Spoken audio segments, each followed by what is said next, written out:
I'm Marilyn, and welcome back to Season 2, Episode 8 of Real Estate, Wealth, and Overall Health. Awesome. And before we get started, if you like what you've been hearing and if you want any new guests or anything, please feel free to reach out. And remember to follow us on YouTube, AM Realty, and on Spotify at a.m.realty group, Real Estate, Wealth, and Overall Health, to hear more about the things that we see on a daily basis in the real estate market. So without further ado, moving forward, we always give a quick update on what we're seeing in the market. So Marilyn, what have you seen coming into this fall market?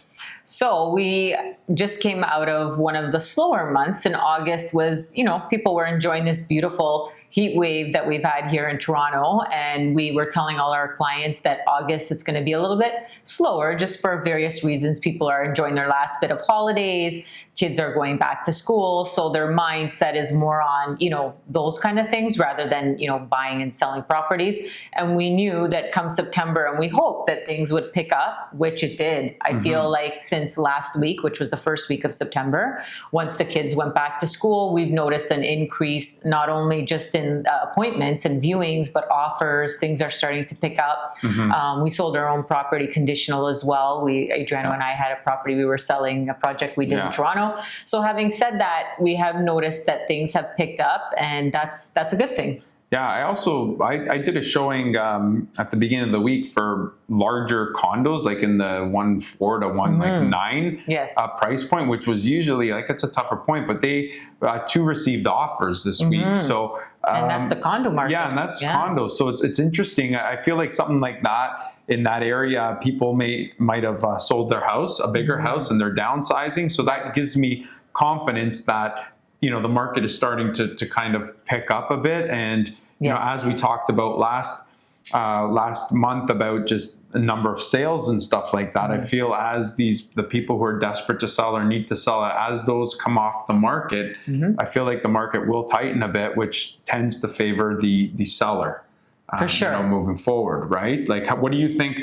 We did predictions, I know last podcast, but now that you've seen a little bit of what's going on in rates and stuff like that, how do you feel this from September to December? What do you think is going to go on in that market? So I think the rates are going to come down a little bit. We might see like a quarter, percent, something like that. I think that will help with the activity, and furthermore, that things will, people will. There's a lot of buyers still on the fence, so I think that we'll see continued activity in terms of, more offers being written and a lot more inventory being sold. So I think that's going to definitely be something that we will experience and see in these upcoming weeks and months. And then usually towards the end of December, it starts slowing down because then everybody's in holiday and New Year's Eve mode. So that's what I think is going to happen. And I think that also there's going to be more inventory coming to the market. So we've already noticed there's been an increase in the amount of inventory. So other agents are having the same conversations that essentially we've been having with our clients. If they were thinking of listing, the third week of August, we were advising them, well, we might as well wait till after the long weekend in September, and that would be a better time to launch. So we were prepping and getting ready and, all of that stuff, the reverse engineering, we call it. So I think that we're going to see a lot more of that. And yourself? Yeah, I mean, what I was thinking is that I feel right now we're still getting articles in the newspaper saying that it's a buyer's market, things are going down. So I feel like people think that they have time to wait. What's funny though is by the time the newspaper starts writing that it's a seller's market or things are picking up, that's already happened, and then it becomes FOMO, fear of missing out. Everyone jumps in, and then we get into like a frenzy, like we had, maybe a few years ago. So I agree with a lot of what you had said. I feel like we're still balanced, which is nice. It actually, as a realtor, you're not scrambling a lot. I felt like a few years ago, just because a house would pop up, you get a bully, you'd have to be out there right away. It is a calmer market, which is probably good for everyone, maybe except for the seller, but usually they have to buy. And so I agree with you. I think we're going to have a strong fall market, and I think the numbers should pick up even in terms of price. I think price might come up a little bit, or at least stay even. I don't see it coming down, especially with rates and stuff like that. So that's kind of my prediction. I wanted to talk to you about this. We don't even have it as a topic, but I'm bringing it up right now. Sure. So I was thinking about it. So we have a house listed for sale, and another one came up on the street while we were listed for sale. And we're actually doing an offer date on this one just to see. And That's right. You know. Yeah. And so our clients came to us and they're like, oh my God, another one popped up on the street. Like, how's that, you know, is that good? Is that bad? And they were a little bit nervous, right? And myself and Marilyn saw the property and we gave them advice. But, you know, in a situation like that, without giving the answer, what we said, in a situation like that, if you're listed and another house pops up, even if it's on your same street, you know, what should someone look for, or what could make it an issue and what could make it not a big deal? So I'll start with not a big deal. This particular house that came up after a few days after ours was completely different product in a sense where it needed, well, I mean, it wouldn't affect someone's living condition, but it was outdated. The kitchen was original, so it was probably built about, I would say 50, 60 years ago, and it was a different product, where ours is more turnkey. They had renovated the kitchen recently. You know, it was, you know, they did all the flooring, the railing. So there was a lot. Their backyard was beautiful with a hot tub and deck. And so they had spent a lot of money to bring it up to, you know, their standards and what they liked.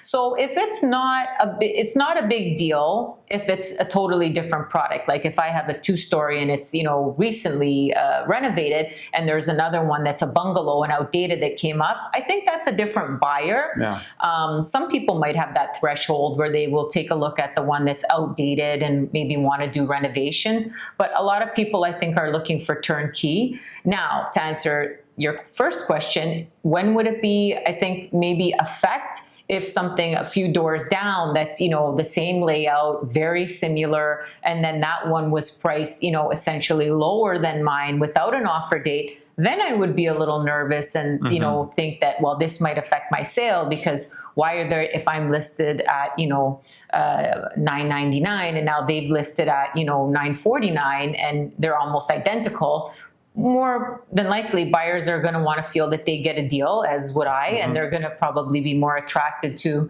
the $949. So then in that case, we may have to reevaluate and maybe adjust our strategy, or even sometimes just wait it out, see if that one's what that one sells for, and let that be the comparable in the neighborhood and more so on the street, right? Yeah. So we can have something to compare ours to as well. Yeah. So in our case, the difference in price is, I think, $50,000. Yes. And because the other property needs work, now it's kind of similar, like both, it's a similar type of house. Ours is just more updated. That's right. And what I told our clients and what we suggested is that house might help sell our house. Because if someone goes through that house and goes through our house and they go, oh my God, it's only $50,000 difference, I don't have to do the work. Exactly. It's going to help. It's going to help one of the houses sell, right?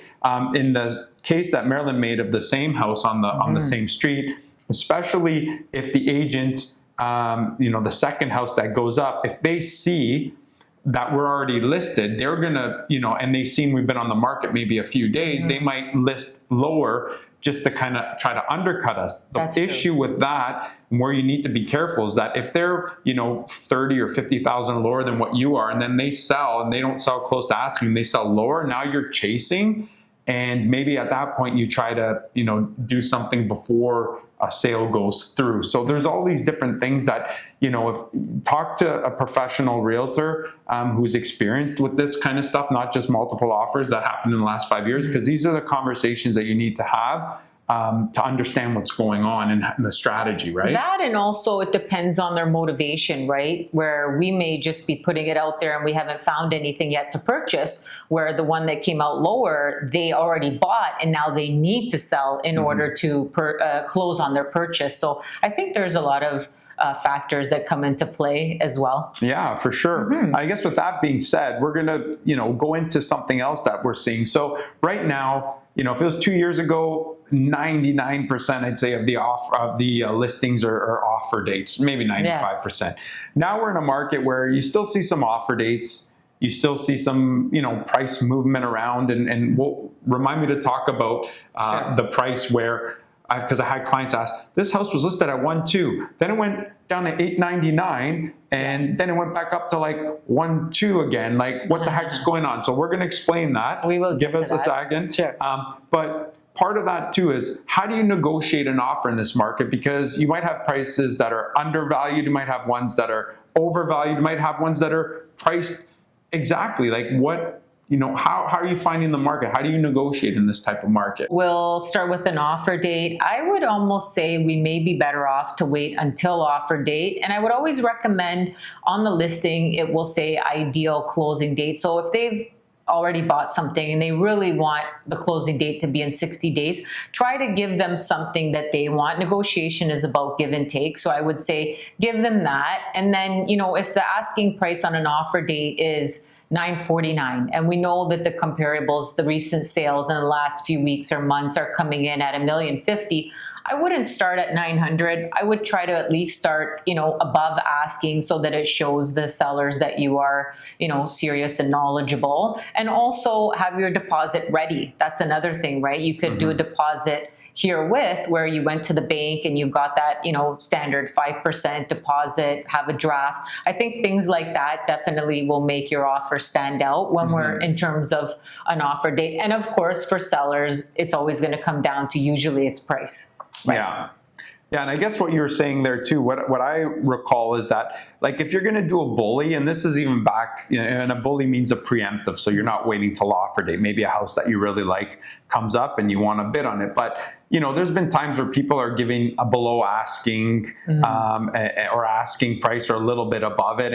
And there's conditions in it. And at that point, you have to think, like, that agent has already spoken with their sellers and they've looked at comparables and they have a price in their mind, and it's not, if they're holding offers, it's not at the offer price 95% of the time. The odd time you might put it at a price and hold offers just to see, but 95% of the time it's not. So in order for them to even consider like a bully or a preemptive offer, it's got to be so good that they're saying, like, it's not worth waiting That's right. the 7 days or the 10 days. And in this type of market, and that's why Marilyn said maybe to wait, it's like, maybe you wait because maybe they don't get offers and you can negotiate one-on-one that day. Maybe they do, but traditionally they might not be that great. So that's a conversation to have, but I understand what you were saying there. Now, what about some of the other, what if it's just like a normal priced listing? Like, are there ways to maybe determine that you could maybe offer less, like a significant amount, as opposed to being closer to asking? What do you think? I think that goes back to, again, knowing the areas, being able to justify. So if our clients want to put $100,000 less on an offer, again, if it was one that was, for $1 million, that's 10%. That's a big amount, right? So I would say having the information and, relevant sales to be able to back that up. So I'm not saying completely it's not going to happen, because we've even seen lately where, there was one, we won't disclose the address, that wasn't ours, that sold for 150 under, within a few days, right? So I would say knowing how to back that up, again, and being confident, and also maybe it's having, it's a cash offer, there's no conditions, and knowing that you can close within 30 days. So sometimes clients, sellers may find that more attractive and be willing to take less, money. Therefore, they know it's something solid and that they don't have to worry about it in, past 30 days. Yeah. So like you're talking more motivation. Right. Another thing to look at is days on market, right? Or how many times they've been relisted. Because sometimes you see a property that, has been on the market and it keeps getting terminated and relisted at the same price or lower. And if it's sitting on the market now and it's been terminated a few times and it's like, 90 or 100 days on the market, it's probably still overpriced, and it's probably getting to a point where it might be damaging the product because it's been turned over so many times. A property like that, you might be able to negotiate a little bit better off the price, as opposed to, let's say, something that comes up right away and it's only been like 2 or 3 days on the market. If you go in 100,000 less, like the reality of it is that they haven't had enough time to see how the market responds to the price that they put, so they might be a little bit hesitant to move that much. They may sign it back, but they might not. Exactly. They might not move as much as you might want. So that's right. That's kind of the things that I guess that we see now in this market. There's like 3 or 4 different ways to kind of negotiate depending on where it is. So it's very important to have someone that understands this type of market, because it's not like a one size fits all, right? This is true. Coming from the OG, Adriano, he's being very modest. He's done a lot of deals lately, so I will say he knows what he's talking about. Well, we both got 20 years under our belt, and we've seen this market when it's been crazy, just multiple offers, and we've also seen this market when we first started where, you could go show a property, come home, take your family, 2 days later, come home, do an offer, put 24 hours, you're revocable, and it takes 4 or 5 days to get a property. And we're kind of, in and around a market like that. So we understand what's going on now because of the experience, and we've lived through this. So that's experience does help for certain things, right? Yes. I'm excited. I guess Marilyn's excited too. We have a fabulous guest coming on today. It's Kevin O'Donnell from Creative Integrity, and he's a contractor. And we're going to ask him some questions about what you need to do in order to have a successful renovation, some of the trends, and maybe some of the do's and don'ts and tips on the market. So stay tuned. He's coming up next. And we're back with our special guest, Kevin O'Donnell from Creative Integrity. So Kevin, thanks for being on our show. We really appreciate it. Just tell us a little bit about yourself and what you do before we get into, the meat and potatoes of our conversation. For sure. As you mentioned, my name's Kevin O'Donnell. I'm the owner-operator of Creative Integrity. We are a residential construction firm. We do everything from medium, small to large-scale renovation projects, residential primarily. Okay. And we sort of specialize in the detail, design-heavy projects. Yeah. So, that's basically it. Architectural driven. We work very closely with the design departments of various other companies to make sure that we are delivering top-notch products. We've won awards. It's awesome. So, proud of that, but and technically no job is too big or too small, but you prefer the bigger ones. Bigger ones are easier from an administrative standpoint, but that said, we didn't get to where we are right now by saying no to projects that don't suit exactly what is ideal. And so, honestly, some of my favorite projects have been the smaller ones. So. That's a little bit like everybody, like realtors. I guess sometimes we always want the biggest houses, right? But it's nice to do the small ones too. Develop a good relationship. I think you can judge a realtor or a contractor not on their biggest projects, but their smallest ones, and how they treated their clients through that. So everybody has an investment that they're making, and it's any bit of money is a lot of money. So we make sure that we're giving everything the time and the care and the respect it deserves. Amazing. For sure. And also, what area do you cover, Kevin? Oh, that's a great question. So we're based out of South Etobicoke, and what I say is Bathurst to Burlington is what I say. Okay. And that really tends to suit our team because we all live in the West End. We can generally get in anywhere within that corridor in about half an hour's time, which means that we're spending more time on the project and less time in our vehicles. So unfortunately, the way that traffic has been, and we know what's happened with the Gardner, right? And so unfortunately, when people call from the beaches, there's just not much that I can do for that, because we would just be spending 2 hours a day in our vehicles, which means either the project takes longer or it just takes a bigger chunk out of our lives. From there, we're now gone from 6 a.m. until 6 o'clock at night, as opposed to 7 to 5. Logistically, it just doesn't. That's right. So I always recommend hiring local as it is, because contractors have great relationships with the local suppliers, the local tradespeople. Just makes more sense. And I guess we feel that too, because there are times, there are realtors that will take anything anywhere, but with us, we try to make sure that as long as we have a general knowledge of the area, we will take that. But if we don't, that's a detriment to our clients. We try to refer them out at something like that. Like if someone's going up to Sudbury, I know nothing about Sudbury, I'm not going to drive up there, take a listing or do buyer showings. And I've heard of agents doing stuff like that. That's not what we do. And we're more local as well in the South Etobicoke area. So we can definitely understand where you're coming from your business perspective as well. So My hometown, so careful how you talk about Sudbury. I like that. My parents are from the Sud, so Yeah, I remember. Sudbury well. Yeah. So I guess getting into things, the first thing we wanted to know was like, when is the right time to reach out to a contractor? Okay, that's a great question, because I do think that there are different ways to answer this question. It really comes down to the type of project. So if we're dealing with a basic home repair thing where you're ripping out a kitchen and putting a kitchen back where everything where it used to be, you're not really changing the lighting or moving partitions, it's just basically light work, you can engage the contractor right away.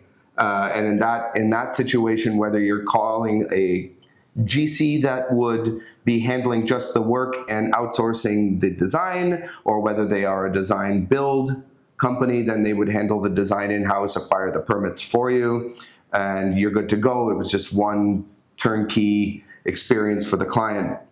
When we're talking a little bit larger scope projects, so let's just say we're in the six figures, mid six figures, that's where it starts to make more sense to reach out to an architect or a licensed designer to start. Now, often people do reach out to us first because they follow us on Instagram, if you're on Instagram, and they like what we do, and they see our photos in a magazine, or they've been following us for a while. They're like, okay, Kev, we want to work with you. What's our first step? And I'll be like, great, okay, I'm going to put you in touch with an architect or a designer that I think suits your program, and then from there we will work as three people to make sure that we've got a feasible plan in place, an adequate budget, because that's always a conversation that should be had early, and that the schedule works for everybody. Do you have to leave your house? Can you live through this renovation? You'd be surprised what people think they can live through. For sure, for sure. Oh, it's a little bit of drywall dust. It's like, no, exactly. no. Making up a white hair And just at a hotel or an Airbnb. Yeah. Uh-huh. Yeah. So basically what you are saying though is that you can, if someone comes to you first, you can put them in touch with everyone they need to get them to the steps where then they can use you. That's exactly right. And what we would do is we would be involved throughout that process. We call that pre-construction. It's a vital part to these medium to larger size projects, where we spend a good amount of time before shovel ever hits the ground to make sure that the design is as close as it can be to what the client's dreams are, and that the budget is as close to what the client wants it to be, and that the timeline is what they need it to be. It's amazing how important timelines are over budget sometimes. People want to know, how long is this going to take? Yes, and that was one of our questions. Yeah, right? And so that's also a very difficult question to answer, because we don't know each other yet. We're trying to figure each other out, the client and contractor in the beginning. How much information does this person want before we can make a construction related decision? Do they make decisions quickly? Do they like to know their options and percolate on them for a little bit? How well do you deal with change or pivoting within the plan? Is that going to be a difficult process or an easy one? All of these things will have an effect on the outcome of the project and the timeline. Yeah. I guess that might also, Marilyn, that might also, I guess, even affect their feeling towards, like, say, the contractor, right? Because, or even a realtor, like this happens sometimes where if you don't teach them or educate them, right, and then that happens, they're going to say, oh, my contractor was slow, or he didn't do this and he didn't do that. But I feel like what you're doing and what you're saying is that you're putting everything out front so that then they can make educated decisions, or at least they know what to expect in the best and the worst case scenario. That's correct. Yeah, that's exactly right. And then hopefully they're not scared off by the truth, because it does happen sometimes where we'll be sitting down, we'll be presenting budget numbers, and we'll go, okay, Marilyn, well, I think your project is going to cost this and it's going to take this long. Yes. And then I'll hear back from Marilyn in a month going, okay, so Kev, we're not going with you.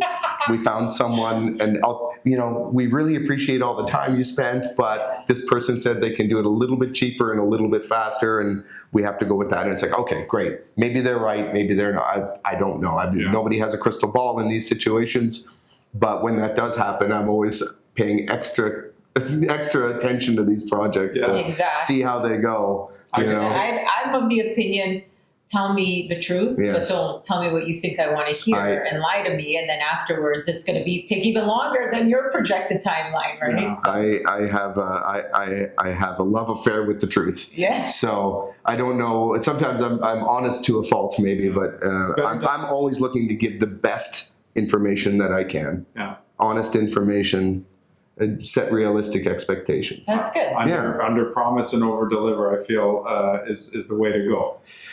Yeah, I mean, under promise, I don't want to I don't want to be underwhelming or anything. Well, it's gonna I do like to set goals and challenge myself to hit them, but at the same time, don't feel pressured to make an unrealistic commitment on timelines, because once a project gets started, it is controlled chaos, right? So we're getting paid to make sure that everything happens in a sequence, in an order. We're applying our decades of experience doing this.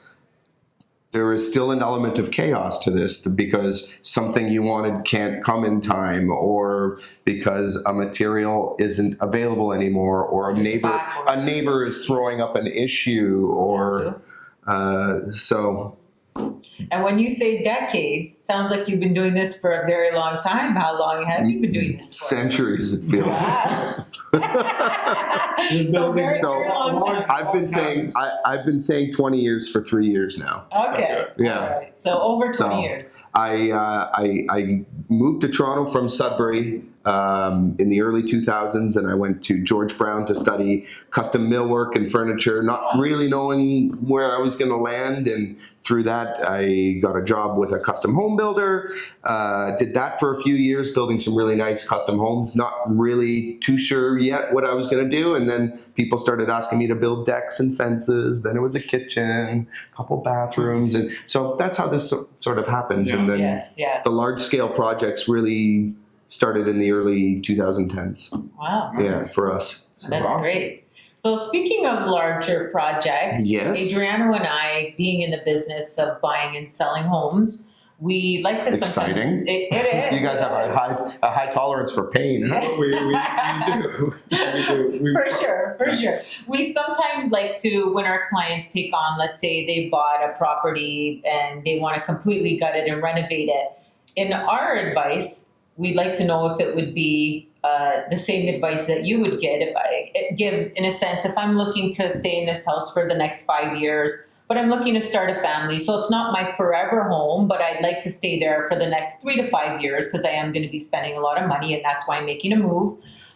What is your opinion? Where can I spend that money? Where should I focus on that if I were to sell in the next 3 to 5 years, that potentially it'll hold its value? In your opinion, from the design and contractor standpoint? Okay, so I think, and that's a great question. From my perspective, I would stand back and look at the house and what are the stressed areas of the home. I mean, kitchens always see the most stress. Bathrooms always see the most stress. The mechanical equipment has a shelf life to it. So flooring, these are the sorts of things that you can update within, I guess, don't get too trendy with things. I would say if there's a 3 to 5, would this sound like something you would advise people to do? Like if the floors are stressed out, update the floors. Yes, if the kitchen is original to the house, like it's 30 years old, then absolutely update it. Don't go too wild with it, but make sure that you give it the best shot at appealing to most people. Exactly.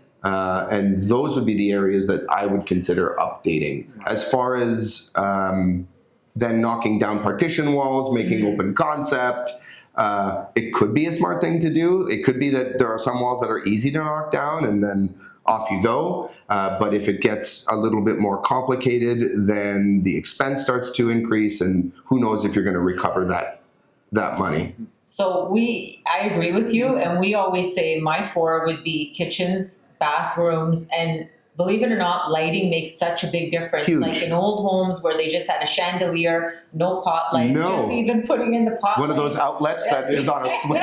Exactly, switch. Exactly. Turn. Exactly, the dial, the knob.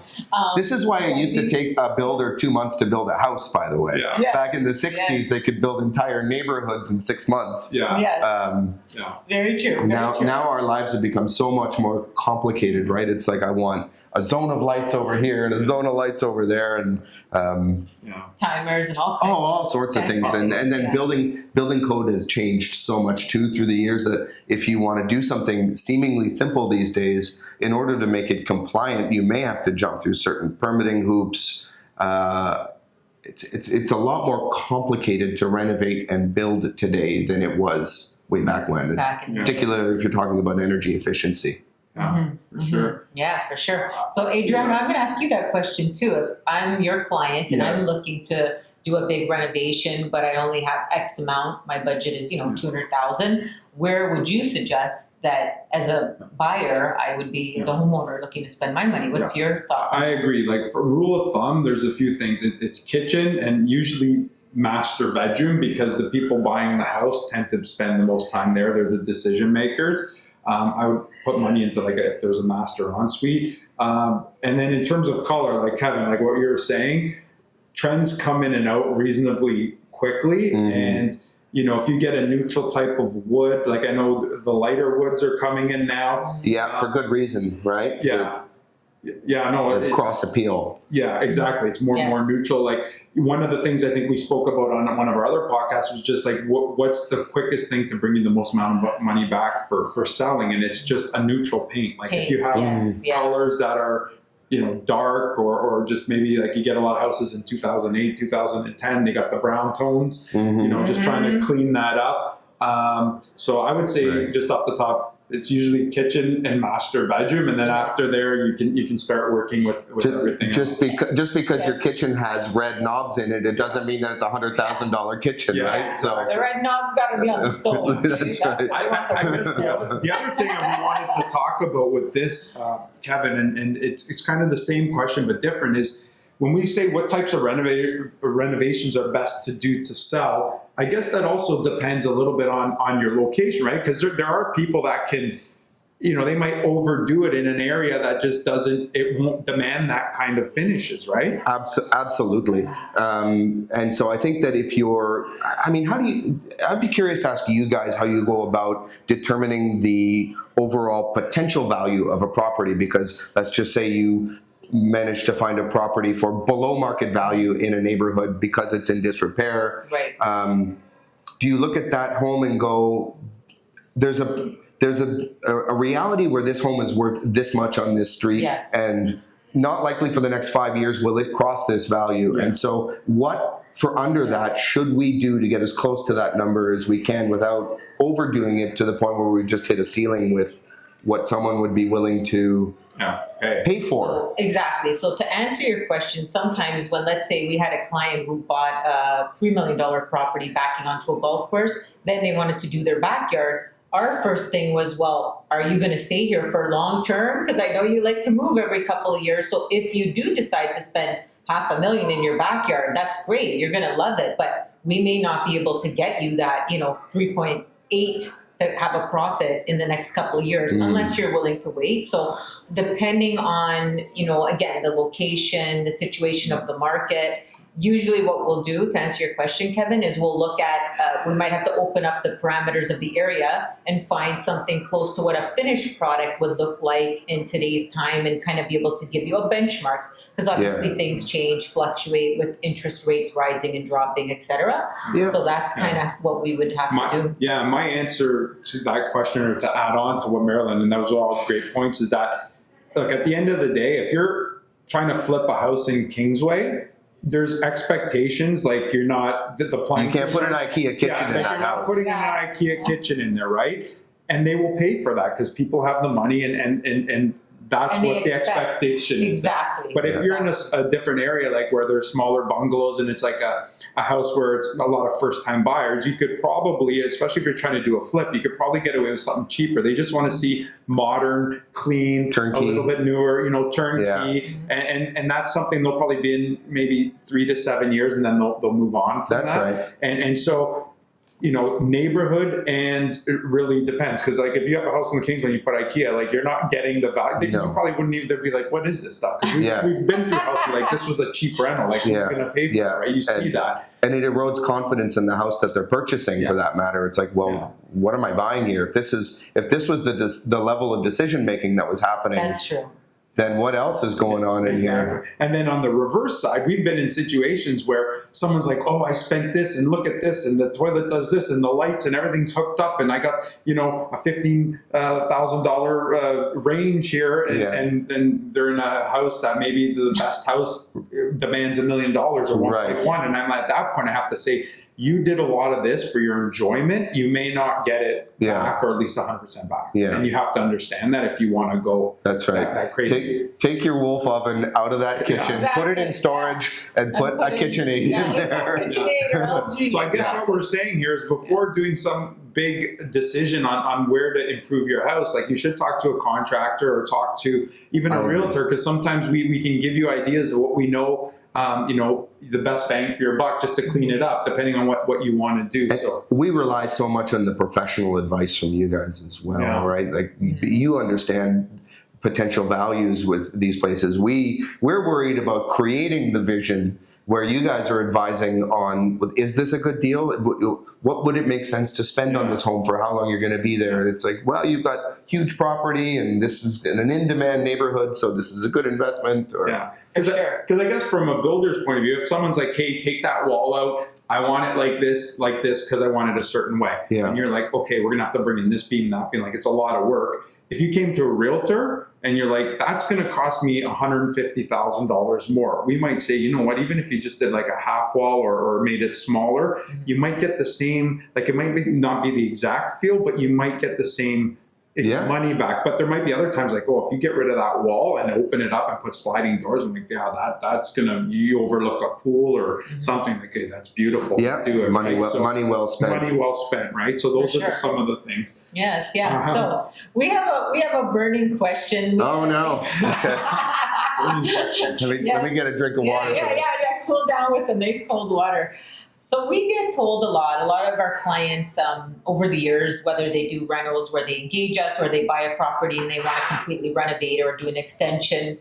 And we always hear that if they think their project's going to be a year, depending on, again, the amount of work being needed into the property, then we hear, oh, we were hoping to get in by summer, and now it looks like it's going to be hopefully by the holidays, by end of the year. So our question is, with timelines, what is like a realistic expectation? Do you give a little more time? Because we always end up telling the clients, always allow a little bit more time, allow a buffer, because like you mentioned earlier, there's going to be some delays, maybe something you can't get in time, something can happen, right? So I mean, that's a great question. Did you talk to my wife before you asked me that? and also, women are known to be impatient, so I got because my house still isn't done. So I guess timelines and budget too, right? Because I guess if a timeline pushes, then the budget might change too, or budgets might push. Or Well, I mean, there are carrying costs, right? Even if the house is sitting there doing nothing, it's costing someone something. So time is always important, and as long as we understand from the beginning what the tolerance is for change within that timeline, then we would always look to warn when a decision that's being made could push that timeline. It's not always the easiest thing to catch, because there's also like a creep that can happen. So it's like you get a series of 1 and 2 day delays, and then all of a sudden you're back a month. And so constant communication is key. And then I would say for the clients or the homeowners, making decisions based on your timeline is going to pay dividends as well. Understanding that if the marble you want imported from Italy can't get here for 6 months, make sure that you make a decision on that early and not don't make that decision 4 months before you need it if it has to be here. Yeah. at a If you want to certain move time. in 2 months, but it's going to take 6 months to order. Sure, and it comes down to communication. I was saying to you guys that there's a just like in life, there's someone for someone. There's a contractor or a builder or a GC for everyone. There's an ideal match, and so when you're interviewing GCs or contractors or builders for your project, I think it's really important to understand whether or not you think that this is someone that you can work with and possibly get into a bit of a tugging match with throughout the project, because you have to be able to converse, you have to be able to make tough decisions, communicate emotions. It's such a big part of it, right? That we don't have degrees in psychotherapy, although it's something close, I think. Yes, but yes. Renovations are an emotional thing. It's the biggest investment someone's ever going to make. We come in and all of a sudden we're ripping it apart, and it's like, oh my God, and this is what my house looks like, and this is what it's going to cost, and every month you're cutting checks, and it just gets to be this real big journey. So it's not anything that you don't get through, but it is a journey getting from start to finish. And at the end of the day, I think timelines are one of those big things that people talk about. It's like, we love it. It took a little longer than it. So how do you get around it? Well, a lot of projects do land on time, but some of them don't. And I think typically, as long as there's communication, everybody understands why, and there isn't any personal feelings about that. Exactly. What do you think, maybe just quickly, and then we can continue, what do you think are a few things that can come up where it might stall a project, from a contractor's point of view? Right. No permits? So what, Lack of building permits? Like what could stop a project? Well, I mean, there are other professionals, non-construction related professionals that are involved in the project. So you have sometimes urban forestry or the city, or you have architecture, engineering. You could run into site conditions that all of a sudden require a revision to permit because of an engineering. So these are the sorts of things, and it's not that uncommon. It's never detrimental, but sometimes work has to stop in order to address something that's been uncovered. Right. It's important not to rush past that, because if something gets missed, then it could cause longer delays later down the road. Yeah, and more issues. Absolutely. Exactly. So foresight and communication are important for sure. That's good. So what I'm understanding is have all your stuff picked out with ample time for delivery. Know what you want. And then leave yourself time to change your mind Leave 4 yourself times. some time to change your mind. If you come up with, I guess, zoning or some certain things like that, just give yourself some time for that as well. It's a big process, Adriano, especially with these large full gut rebuilds that we like to do. There's this dream that, you can close on Tuesday and start construction the following Monday, and it can't work like that. You have to go through zoning review, you have to go through schematic design with an architect, and then approvals, and then you go through all of your finishes. And quite often, although we don't like to do this, quite often construction can start if you don't have all of your tile picked or your paint colors picked. Right. Yeah. We like that to be the case, because then we can coordinate. We know we don't have to hound our clients for that information down the road.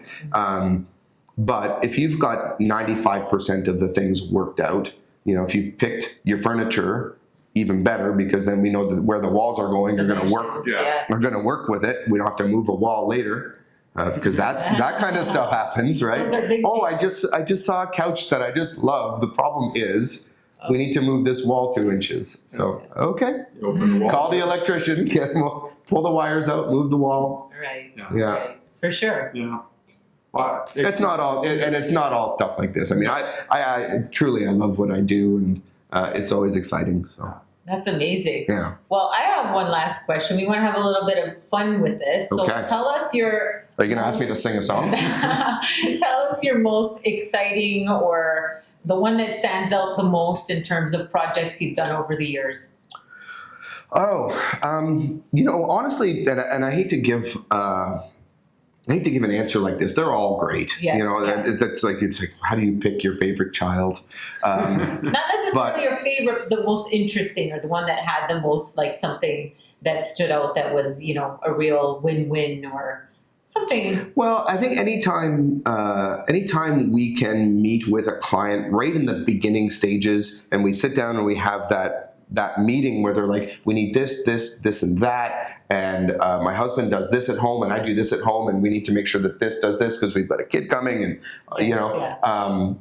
And then when we turn that project over and we go back to that initial list and we see that we've hit it, those are the moments that stick out to me. So over the past couple of decades, there's been, like, I'm privileged to say that there's been a lot of A that. lot of those. That's Yeah. We were fortunate enough to redo our own family home a couple of years ago, and so that was a very special thing because I got to apply my trade to my own family's home, which was very special. So That's yeah, great. I think that. So you like the reveal, like they do on TV. That's Yeah, but those you only get shows. they don't tell you to do it 3 times and take the best take. You get the real one That's right off the bat, right? Every project, the true answer is whatever's going on right now is my favorite project because I'm invested in it. I'm invested in the people that I'm working with. I'm invested in the homeowners, and that is what I come at it with. Okay. So Kevin, just another question: if someone's starting a project, okay, if they want to start something, do you have a few tips just quickly on what they should look for, what they should do, maybe a sequence to kind of get through this process easier or quicker for them? Sure. Well, I mean, specific to selecting a contractor, Yeah. one of the things I would say they would look for, does the contractor have a website with some photos that they can look at? Are they searchable online? Are the reviews okay? You know, a lot of really good reviews with no description is also a bad sign, but do they belong to any builders associations? Like, you know, as far as our company is concerned, we are members of Build and Renomark, Canadian Home Builders Association, Ontario Home Builders Association. So we have a reputation that we hold up for everyone to see. And so I would say look for a renovator or a contractor that has a similar sort of aesthetic to them. We can't renovate everybody's homes, and so there are a lot of really reputable contractors out there. And then, you know, and make sure that you're engaged, as I said before, make sure that you're engaging someone that you feel you can speak with and be honest with and go through what will be a journey with, be it a 1-month journey or a 12 to 16-month journey. You want to make sure that you're comfortable speaking with them and that they are going to look after your needs.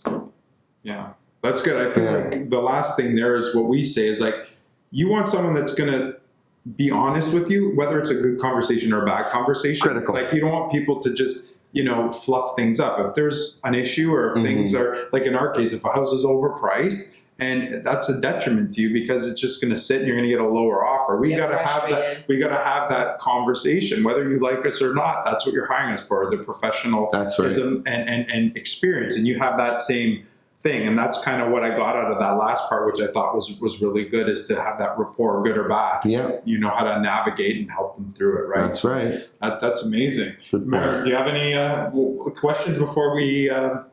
Yeah, so we're in the end of 2025, and I'm curious as to another year behind us. Tail end, yeah. Exactly. What's in right now? Like, what are you hearing in terms of, is it still open concept? Do people actually like a little bit of separation? What are you finding that your clients are asking of you? Yeah, well, I think what I'm seeing, at least, and it's not specific to 2025, but I think a popular trend these days is still keeping and maintaining that open concept main floor, right? So people, if they're going through a large project, they still need bedrooms and places to go. A lot of our clients are young families, right? And so they need a nice clean place in the basement for the kids to play. Yes.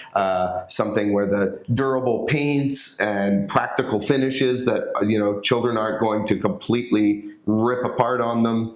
But also look contemporary and light and airy. Not a lot of color I'm finding these days, although soft tones, white oak is so popular, right? Arches are really popular these days.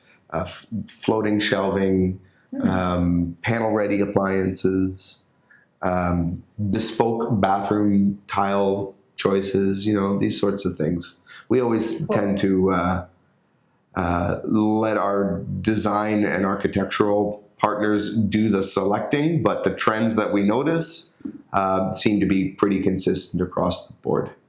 Wow, most people want the same thing. Good to know. Well, not everyone, Right.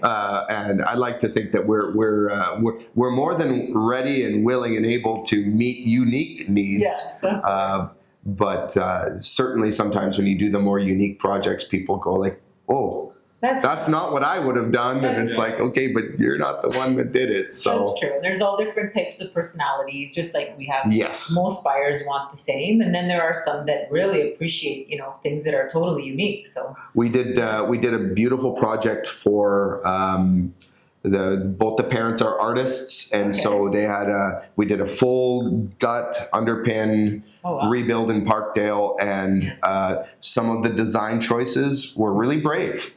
But they had a really strong sense of their own aesthetics, and in the end, it just turned out beautiful. And we won a Build Award for that project. I just got goosebumps. Oh, yeah, that's cool. So, and we've maintained a good relationship with them, as we do with most, if not all, of our clients. It's like a family thing, right? When you work close with people for 12 months, 16 months. We do become close, for sure, right? It's like my dinner table is theirs at that scale, right? We just know each other so well, and then usually friendships maintain after that as a result. Awesome. Yeah, so we're very fortunate, very fortunate. Amazing.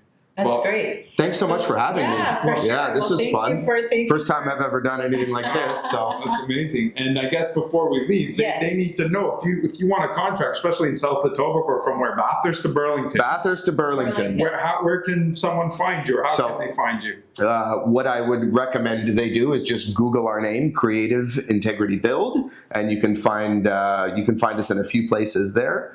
If you want to go more directly, you could go to our website at www.cibuild.com. That's initial C, initial I, build.com. We can be found on Instagram at Creative Integrity Build. And of course, I'm always available by phone, 416-875-5551. Monday to Friday, 8 to 5. and I will say, Kevin, we've seen some of your work. It's impeccable. It's beautiful. So we will say that Kevin does a really great job. And well, that's very kind of you to say. That's more of a credit to our team than it is directly to me. But that's true. Thank you. Yes. Yeah. So we appreciate you being on the show. We hope to see you maybe again in the future with new tips and tricks on what's in. Anytime. And, come visit a job site. It was amazing. Exactly. I appreciate it. Yeah. Okay.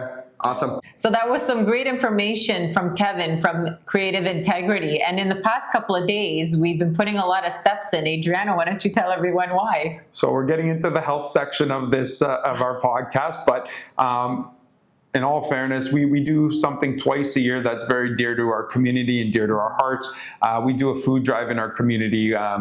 There's 3,000 houses we try to target with bags of food. It also helps with high schoolers because they can get some community hours in. So we start always a little bit early because there's a lot of houses to go door to door. So we've been getting in our steps. We're going to get in some more steps today, and then this weekend is going to be a major push. To do that. The neighbors love it, the ones who participate. We get a good workout. We're doing something great for the community and for the people in need. So that's kind of what I'm doing for health, and she's doing the same thing, unless you have anything else to add to it. I know we put on a lot of steps this weekend. There's going to be a lot of walking tonight and as well as tomorrow over the weekend, as Adriano mentioned. just the regular, the yoga, the Pilates, and it's been such beautiful weather. So we're just taking the last bit of it in and just, spending time outdoors as well and with our loved ones and our family as well. So, yeah. And what's great is she was, I went to see her yesterday and she was delivering flyers with her dog Kobe. So Yes. even Kobe got in on the action. That's right. Door to door. So it's fantastic. And we'll keep you posted on how much food we raised on our next podcast. So, Yes. I mean, that's basically coming to an end of, I think it was very informative, this one. And we'd like to thank our guests again. So until next time, Take care of your real estate your wealth. and your overall health.